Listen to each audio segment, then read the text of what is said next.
El Shaddai.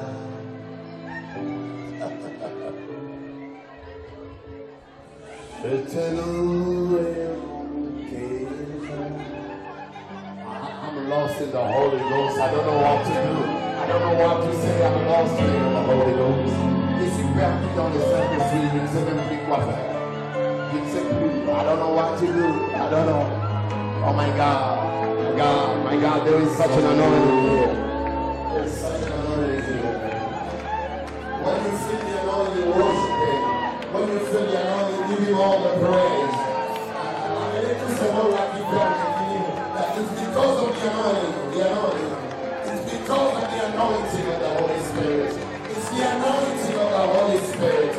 It's the anointing of the Holy Spirit. It's the anointing of the Holy Spirit.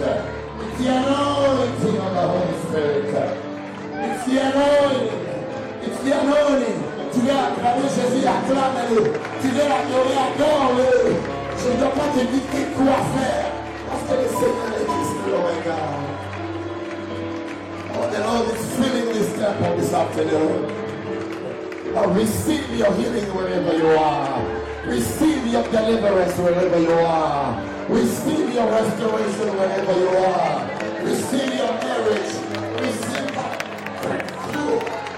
That's unexpected from God. I feel it in here. I feel it in here. Quand tu sens l'onction, ne reste pas sans rien faire. Acclame-le, adore-le, loue-le, dis-lui quelque chose. Fais-le-nous un peuple qui sait comment t'adorer. Fais-le-nous un peuple qui sait comment t'adorer. Ah, praise the high, blessings, come down. Oh, la louange monte pour la bénédiction de ça. Praise go up and blessings come down. Worship go up and healing comes down. L'adoration monte vers le trône et la guérison descend du trône du Seigneur. Oui, les acclamations montent et la percée descend. La délivrance descend. La grâce et la faveur descendent. I feel it here. I feel that electricity in this place. I feel that electricity here. Receive it by faith. Reçois-le par la foi. Reçois ce travail que tu attendais. Reçois cette délivrance. Reçois cette guérison, ma soeur. Reçois la vie. Reçois la vie. Reçois la vie de Dieu. Le Zoé de Dieu. My God. My God. My God. Il y a la nuée de Dieu ici. Ce lieu devient comme la piscine de Bethsaida. This place becomes like the swimming pool of Bethesda.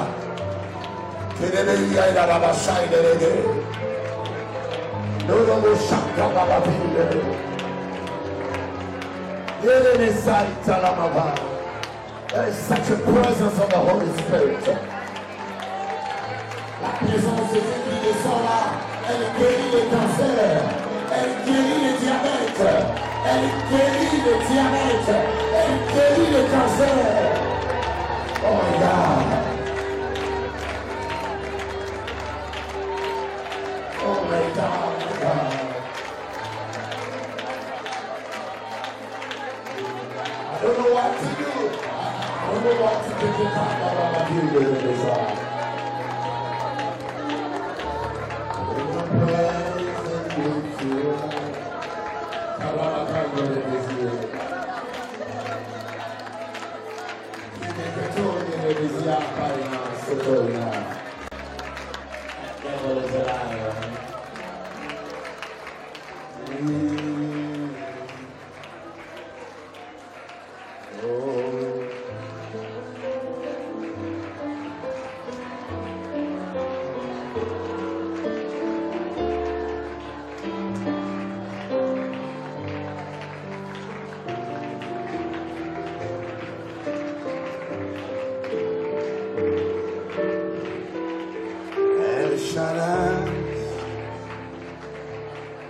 Shaddai. El Elyon Adonai. Age to age, still the same. Come up here, come quickly. Ah, le pape, viens vite. All the name, El Shaddai.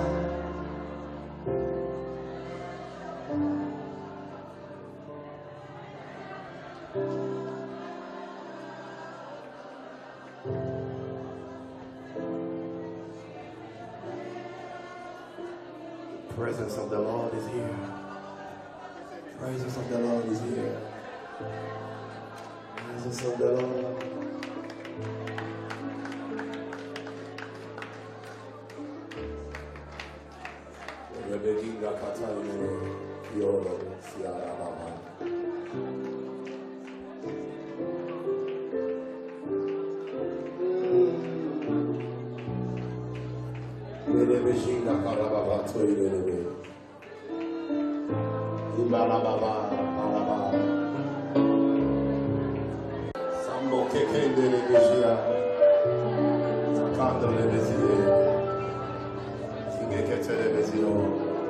I give you all the praise. All the praise I give unto you.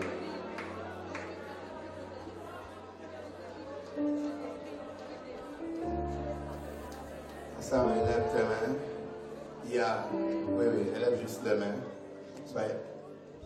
Il y a 2 semaines, je te prophétisais, je voyais et j'entendais. Laissez là comme ça. C'est bon, c'était là, c'est bon. Je prophétisais, j'entendais les noms Martin.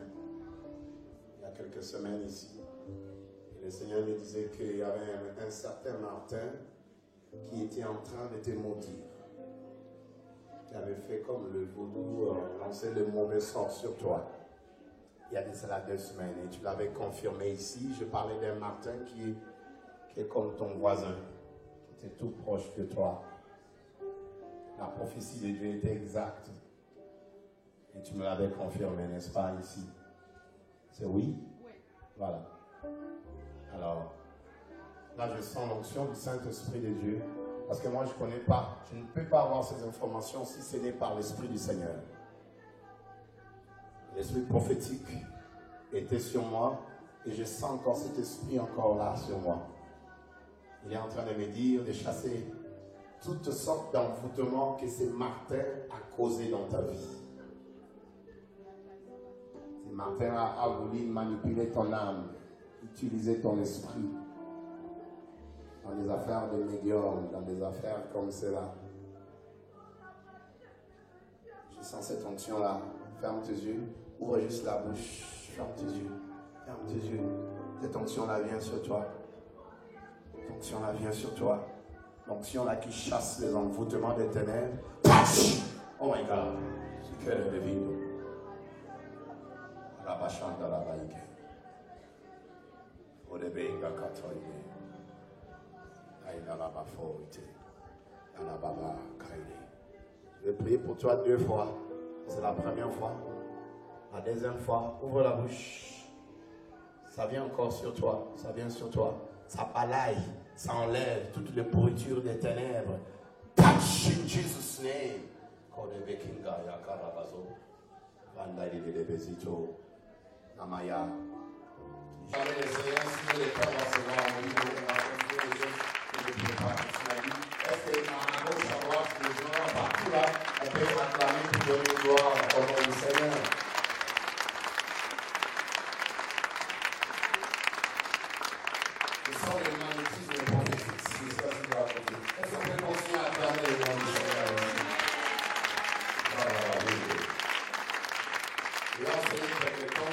Selon le temps qui me reste, et que tu sortes de celui avec une pensée de la part du Seigneur. La vision et ses principes, nous étions dans Proverbes, chapitre 29, le verset 28. Quand il n'y a pas de révélation, le peuple est sans frein. Heureux s'il observe la loi. Quand il n'y a pas de révélation, le peuple est sans frein. Nous avons lu, j'avais donné ça, Proverbe 29, 18. Si c'est pour toi la première fois que tu m'entends parler de ça, tu peux noter Job 39, verset 30 au verset 32. Et Psaume 103, le 5e verset. Et pour ceux qui m'ont suivi déjà sur ce message, vous savez que je m'attelle sur ce verset-là. The book of Proverbs, chapter 29, and the 18th verse. Dans la version en anglais, on dit Where there is no vision. Le mot révélation, dans la version anglaise, est remplacé par vision. So the Amplified Version, English, said, Where there is no vision. Where there is no vision, the people will perish. Where there is no vision, the people will perish. The people will be destroyed. Folks will be destroyed. Where there is no vision, when you do not have any clear vision about your life, about your marriage, about your wife, your husband, your children, your career, your ministry, your business, or whatever you want to do, if you do not have a clear vision of your life, death will be inevitable. Si tu n'as pas une vision claire sur ta vie, si tu n'as pas de vision pour ton mariage, si tu n'as pas de vision pour ce que doivent devenir tes enfants, la mort sera inévitable. Ce message englobe tous les aspects de nos vies. Dieu nous appelle à avoir des visions. Et quand je parle de vision ici, je ne parle pas de quelqu'un qui s'est endormi, il a rêvé. Je dis, j'ai dormi, j'ai rêvé, une sœur m'a donné une pomme, j'ai compris qu'elle est ma femme. Non, je ne parle pas de ce genre de vision inutile. D'abord, moi, je ne crois pas que le mariage doit venir comme cela. Qui dit Amen? Je parle de la vision personnelle que tu dois avoir. Oh non, je vais promener, je vais finalement, je lui ai donné une fleur, je comprends que c'est la femme de ma vie. Non, tout le monde qui a dit ça, les temps ont montré qu'ils étaient des menteurs. Qui dit Amen? Mais je parle de la vision que tu dois avoir sur ta vie. Tu sais que toi, tu dois être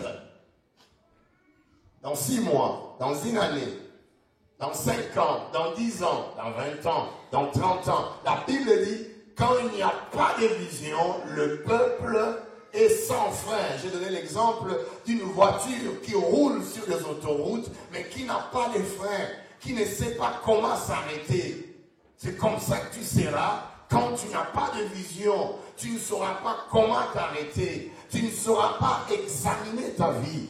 Tu ne sauras pas faire l'introspection de toi-même.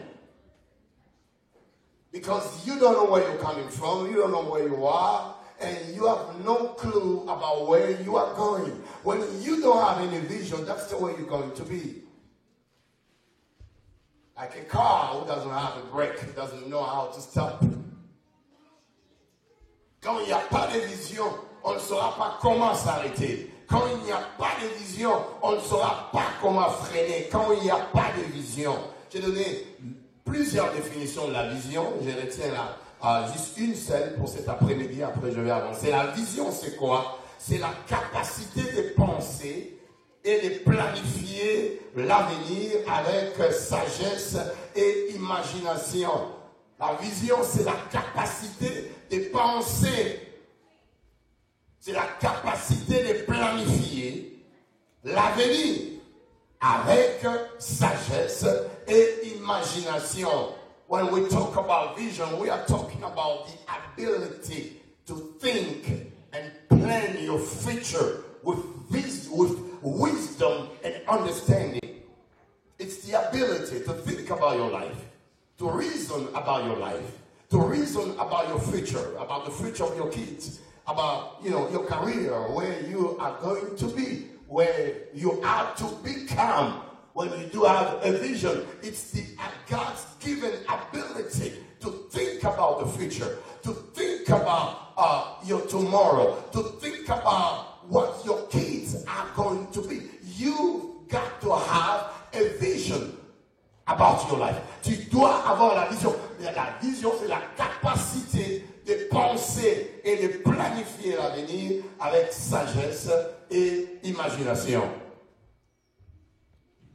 Donc, nous avons conclu avec vous que, donc là où il y a la vision, un visionnaire doit avoir la planification, il doit avoir l'imagination, il doit aussi avoir des moments de réflexion. La planification, l'imagination, il va avoir quand il aura 60 ans, 70 ans. Souvent, nous ne pensons pas en cela. Nous vivons seulement du jour au lendemain. Et nous nous disons, oh, Dieu va pouvoir, Dieu va agir. Non, Dieu ne va pas tout faire pour toi. Il y a des choses que nous faisons avec Dieu. Il y a des choses que Dieu fait aussi avec nous. Donc, il y a des choses que c'est toi, tu dois les faire. C'est à toi de se lever et prendre une formation. Dieu ne va pas te dire qu'il va faire cette telle formation. C'est à toi de t'élever et va t'inscrire à l'université, au collège, va rattraper les cours et les temps que tu avais perdus. C'est à toi de les faire. Tu ne vas pas rester à la maison, prier pour que Dieu te donne l'argent, alors que tu n'es pas parti travailler, alors que tu n'es pas parti chercher le travail. Tu vas prier du matin jusqu'au soir, l'argent ne descendra pas du ciel, jamais. So you have to think about your life. Combien ça fait mal de voir les jeunes gens qui sont nés ici, avec plein d'opportunités, que peut-être d'autres qui sont en Haïti, en Afrique, auraient voulu avoir ce genre d'opportunités que nous avons ici au Canada ou aux États-Unis, en Amérique du Nord. Et tu vas voir comment les jeunes font passer toute la jeunesse. École, zéro. Formation, zéro. Collège, zéro. Qu'est-ce que tu fais avec ta vie? Bon, rien. Quand tu fais rien avec ta vie, rien aussi arrivera. Souvent, nous ne faisons rien avec nos vies, mais nous voulons que les miracles arrivent. Qui dit Amen? Amen. Ce message est pour toi, ce message est pour moi. Que nous puissions réaliser que Dieu nous appelle à de grandes choses. Mais nous devons avoir le temps de planifier l'avenir. Ne vois pas seulement aujourd'hui. Je suis arrivé aux États-Unis, j'avais 23 ans, je n'ai plus 23 ans. Avril, j'ai 40 ans maintenant. D'ailleurs, préparez-vous pour mon anniversaire. Le 30 avril. 40 years of age. Quand on a commencé ce ministère, j'avais 26 ans. Et les jours passent. Moïse a dit, apprends-nous, Seigneur, à compter le nombre de nos jours afin que nous appliquions notre cœur à la sagesse.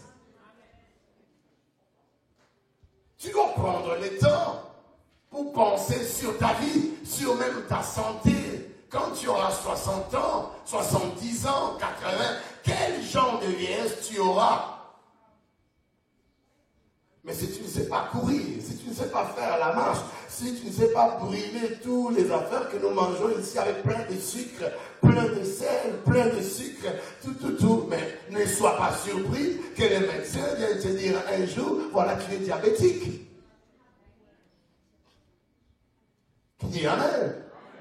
Si tu ne sais pas à quelle heure tu dois manger quoi, tu dis seulement, moi je vais manger, Dieu va s'occuper de moi. Non. Le Seigneur t'a donné l'intelligence et la sagesse pour comprendre aussi certaines choses de la vie. Qui dit Amen? Et cela est dans tous les aspects de nos vies. On a étudié, vous l'avez étudié, n'est-ce pas? Il y avait un cours que j'avais de gymnastique. On étudie le corps humain. Où on te dit qu'un cœur qui est fatigué à ne rien faire finira par tomber malade. Un cœur qui ne fait rien. On ne voit pas le cœur, mais il est évident. Il est là. Mais le cœur qui est fatigué à rien faire, finiras par tomber malade, des maladies cardiovasculaires viendront, parce que tu ne sais pas même faire la marche, tu ne sais pas faire le cardio, tu ne sais pas brûler ce que tu manges. Tout ça, c'est aussi l'intelligence et la sagesse que tu dois avoir quand tu as la vision sur ta vie, sur ta santé. Alléluia. Donne-moi un bon amen ici. La capacité de penser et planifier l'avenir. Alors, nous avons parlé des ingrédients de la vision. Nous avons dit que la vision vient avec la prévoyance. Si tu as la vision, tu dois être prévoyant. Tu dois anticiper l'avenir. You're not just going to be sitting around, and then watching things happening into your life. This is happening, that one is happening. You don't know how to anticipate the future. Quelqu'un qui n'a pas de vision, il va s'asseoir pour voir les choses qui arrivent. Oh, qu'est-ce qui arrive? Mes yeux deviennent bizarres. Ah bon? Je n'ai plus la force que j'avais quand j'avais 20 ans. Tu seras là en train d'observer. Tu seras là, tu n'anticipes pas l'avenir. Tu ne sais pas qu'il faut aussi épargner. Bon, tout ce que tu as, tu manges. Bon. Après, le soir, tu vas dire, on m'a tellement ensorcelé par ma tante là qui est dans la sorcellerie. Alléluia. Ce n'est pas toujours la sorcellerie. Quand tu as la vision sur ta vie, tu seras prévoyant. Ça c'est l'un des ingrédients de la vision.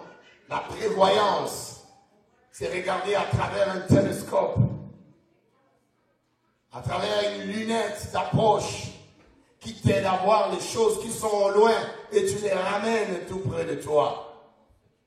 You gotta have a telescope of life. You have to see your life through a telescope. Tu dois regarder, visionner ta vie à travers un télescope. Télescope est un instrument d'observation qui observe des objets qui sont éloignés. Quand tu portes ces lunettes, ça te rapproche ces objets-là qui sont éloignés, comme s'ils étaient tout près de toi. Donc tu dois être là, on est en 2016. Tu dois déjà voir 2020. En 2020, tu seras comment? Qu'est-ce que tu vas faire? Qu'est-ce que tu vas entreprendre? Comment seront tes enfants? Comment seront les affaires que tu es en train de faire? Tu seras rendu où avec tes études en 2020, en 2030?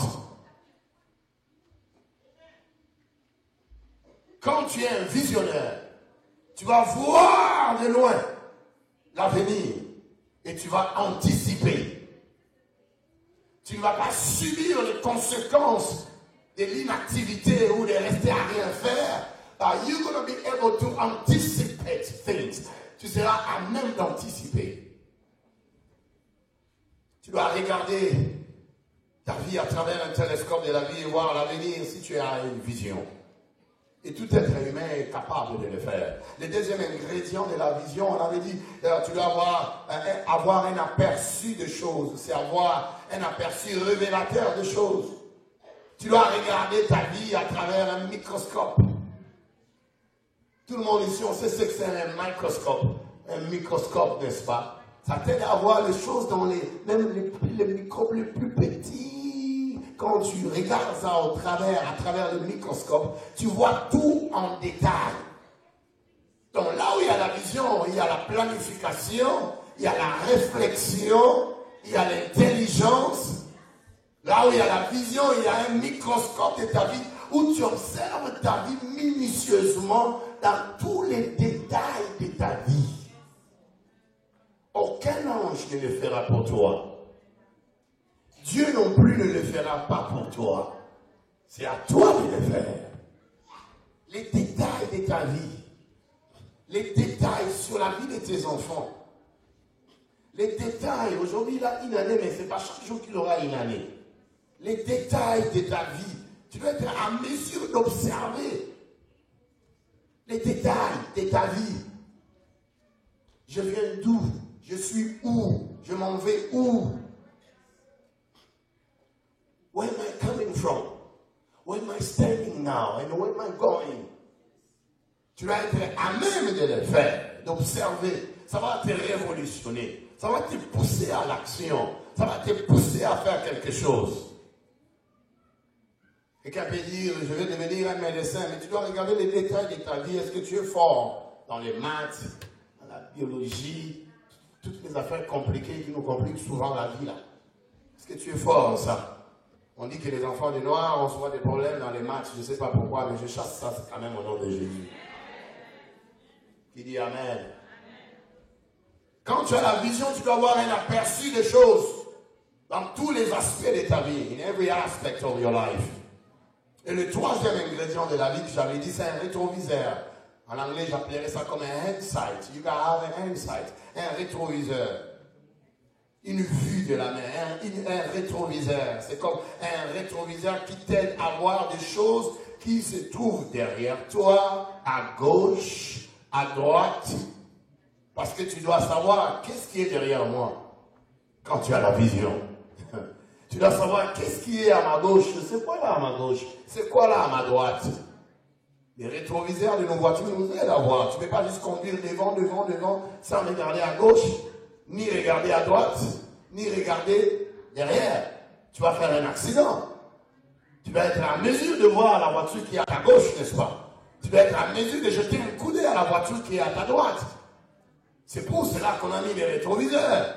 Parce que s'il n'y a pas de rétroviseurs, on va faire beaucoup d'accidents. Dans nos vies, nous avons besoin d'observer nos vies également avec des rétroviseurs de la vie. Qui est à ma gauche là? Qui est à ma droite? Est-ce qu'il est vraiment important pour moi? Ce frère-là, cette personne-là, est-ce qu'elle est vraiment importante pour ma vie? Celui qui est à ma gauche là, celui qui est à ma droite, est-ce que c'est vraiment important pour moi de marcher avec une telle personne? Est-ce qu'elle n'est pas en train de me faire perdre le temps? Est-ce qu'elle n'est pas en train de me soutirer l'onction? Est-ce qu'il n'est pas en train de me faire passer le temps? Tu dois être en mesure de savoir qu'est-ce qu'il y a à ta gauche et à ta droite quand tu as une vision. Oh, j'espère que je parle à quelqu'un ici. Oui, acclame bien le Seigneur parce que tu sais que c'est la parole. Beaucoup de dégâts dans nos vies. Tu peux avoir l'argent. Tu peux avoir un héritage. Mais si tu n'as pas une vision, tu ne feras rien avec ça. Ton père peut t'avoir laissé $1 million dans les comptes. If you don't have a vision. Combien de gens n'avez-vous pas vu dans les chaînes, ils ont gagné des millions avec les loteries? 3 ans plus tard, on les retrouve quoi dans l'aide sociale, welfare. Mais il avait gagné des millions. Donc le problème de la vision, c'est pas question d'argent.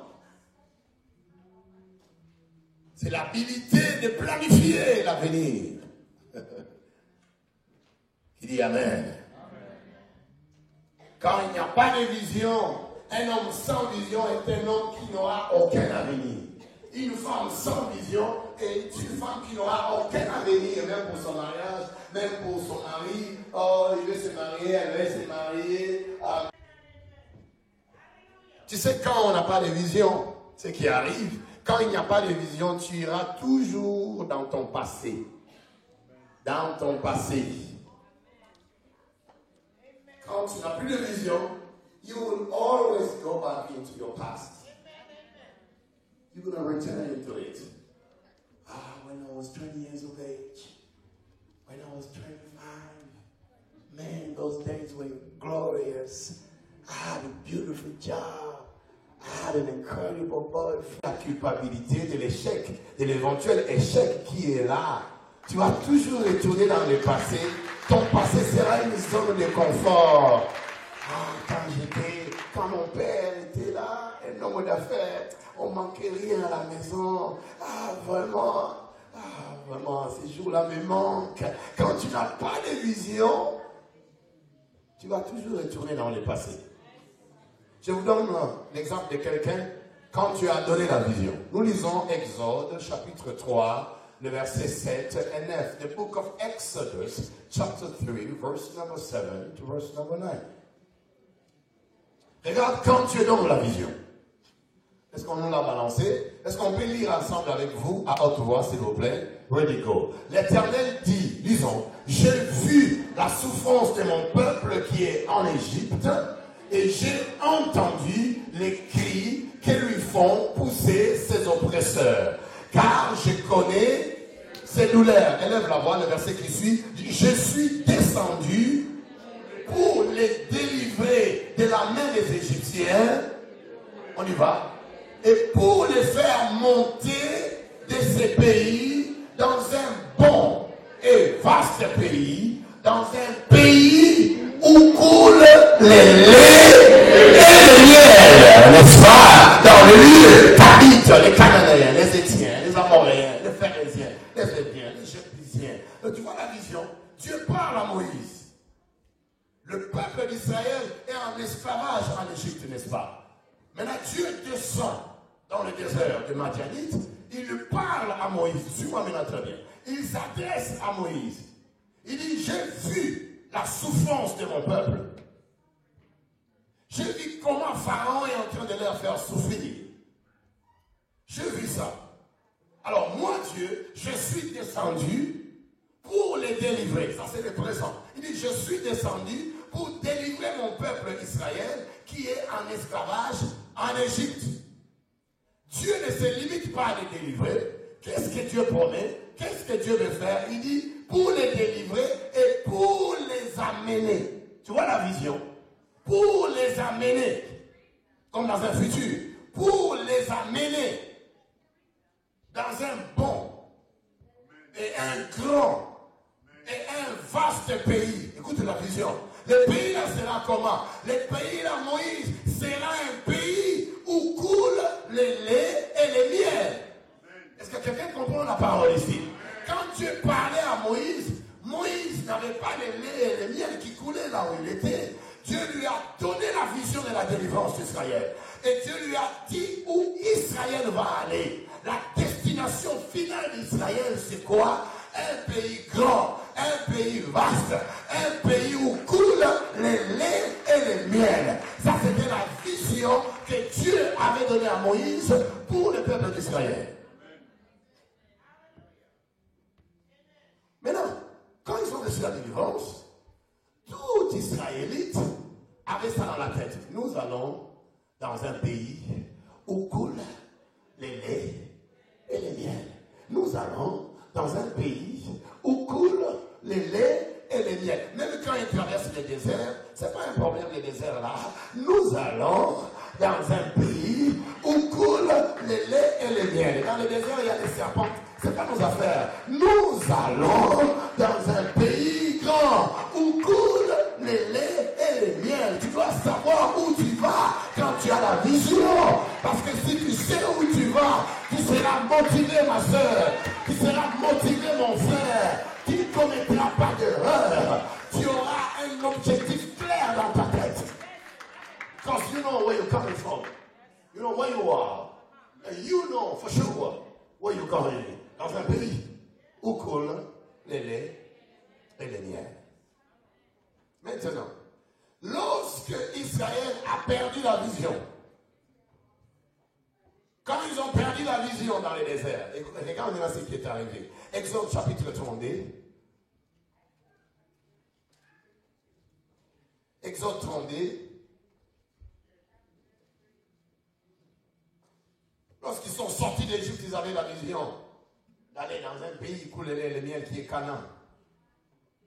Et la vision les poussait à continuer à marcher. Mais quand ils ont perdu la vision, you don't have to lose your vision. Because when you lose your vision, a lost vision will bring death unto you. Exode, n'est-ce pas? Chapitre 32, 1er au 5e verset. Exode, est-ce qu'on est déjà là? Exode, chapitre 32.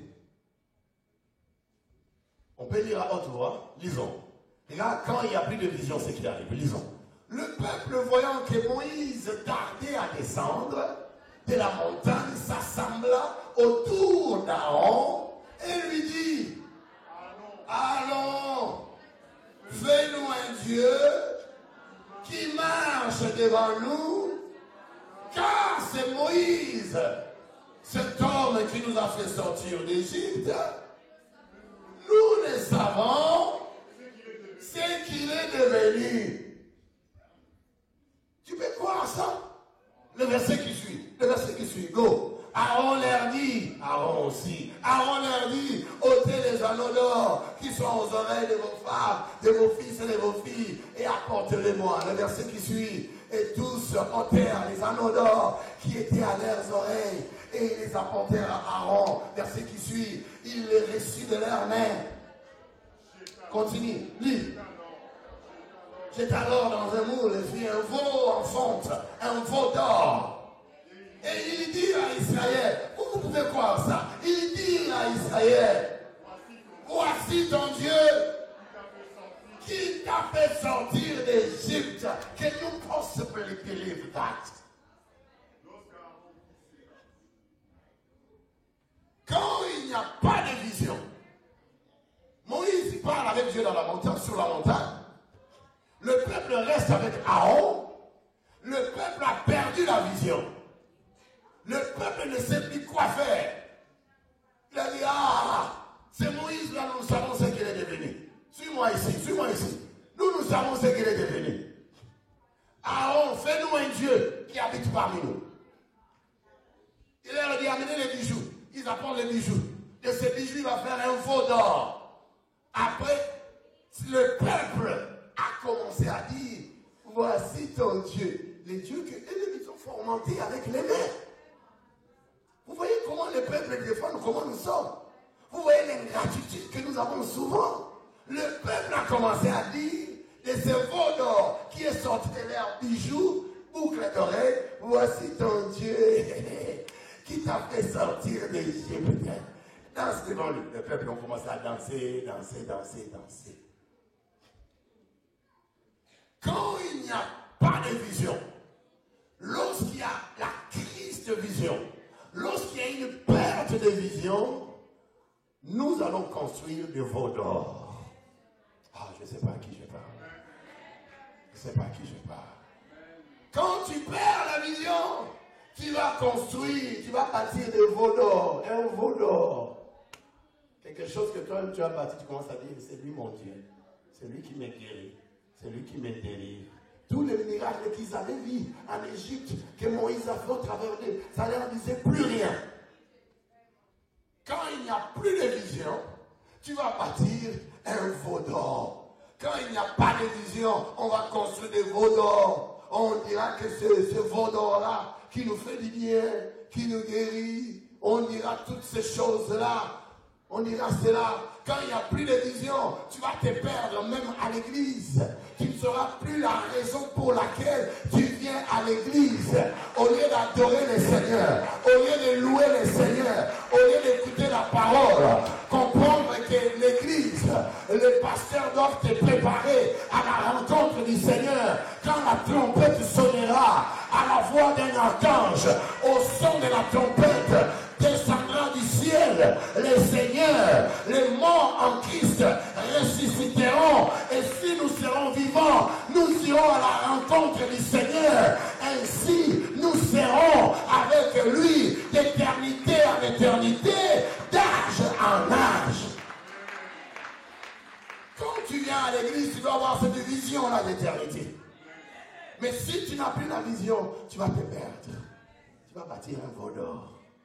Tel avait dit ça, l'autre avait dit ça, l'autre avait dit, tu as vu comment il est, tu as vu, perdu.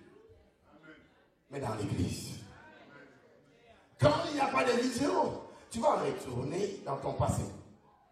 Exode chapitre 7, premier verset au troisième verset.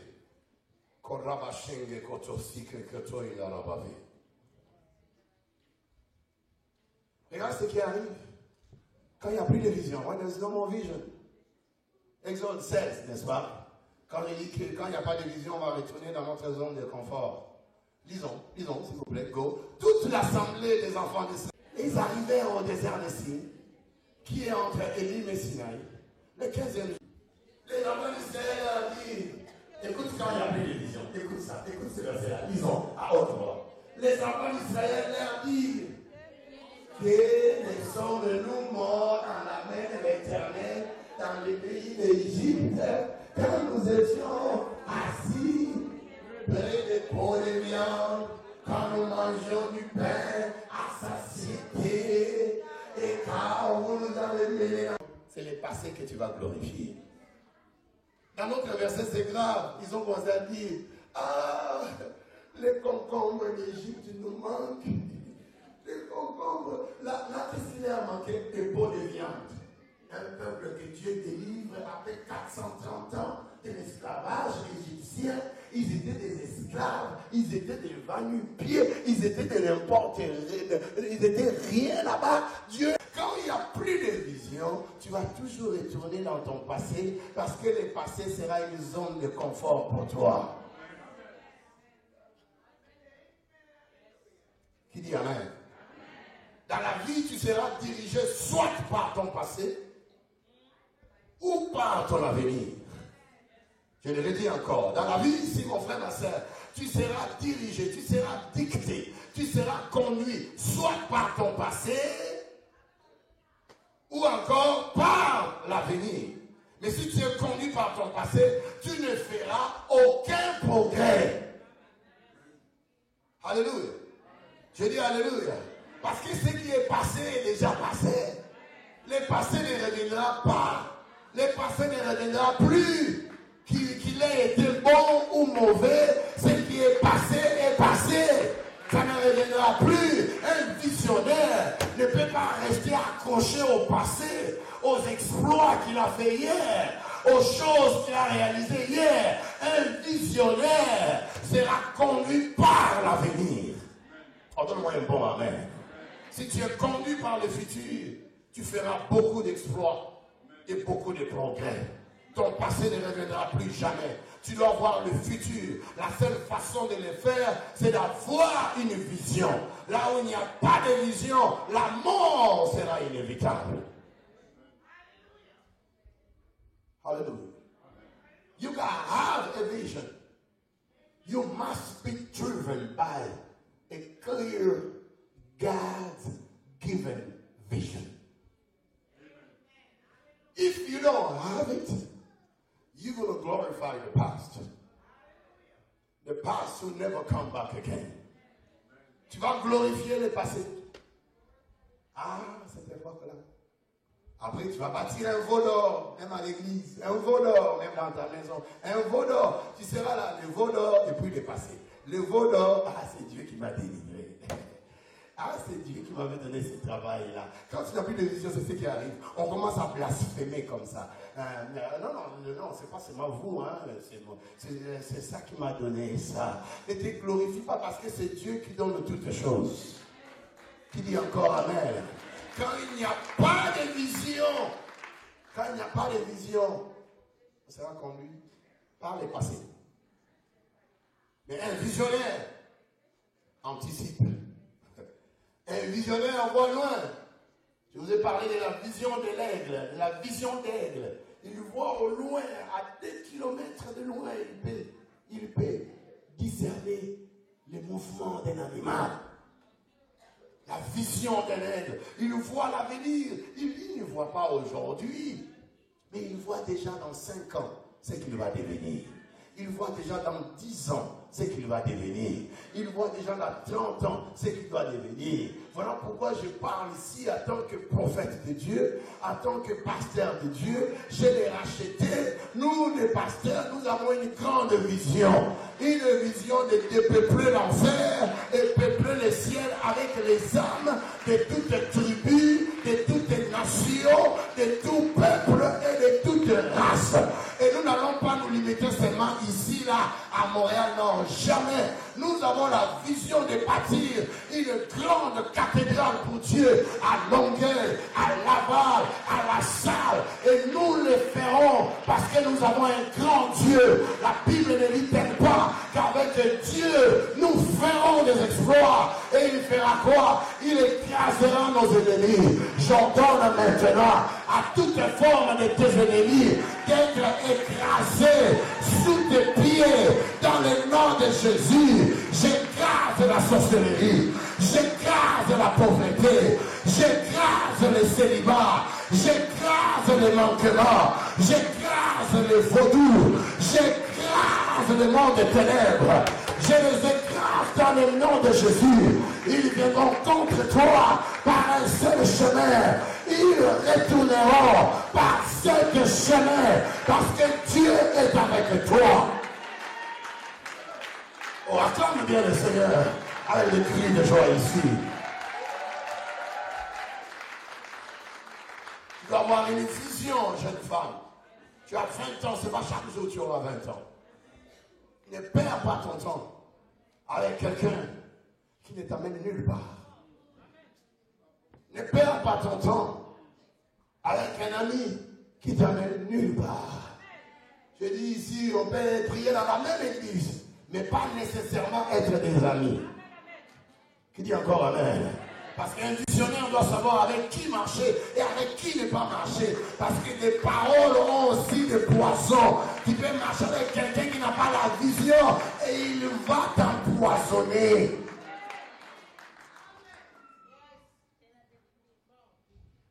Amen. À la grâce du Seigneur, on continuera. Le dimanche qui arrive, où je parlerai des 5 choses qu'une vision doit faire dans ta vie. 5 choses qu'une vision doit faire dans la vie de quelqu'un. Quand tu as la vision ne te laissera pas comme cela. Quand tu as la vision, elle ne va pas te laisser comme cela. La vision va te défier. Elle va te pousser, elle va réveiller quelque chose à toi. Tu ne vas pas rester matin, midi, soir, la nuit devant l'Internet, devant Facebook, devant YouTube, WhatsApp, et Twitter. Tu perds ton temps là, tu dis tu es là. Depuis matin, tu fais rien. École, non. Formation, non. Collège, non. Quoi? Rien. Tu auras plus de temps maintenant à critiquer. Tu auras plus de temps maintenant à qui a dit quoi? Ah, dans cette église-là. Ah, voilà. Ah, parce que tu n'as aucune vision. Amen. Est-ce qu'on peut acclamer le Seigneur très fort cet après-midi?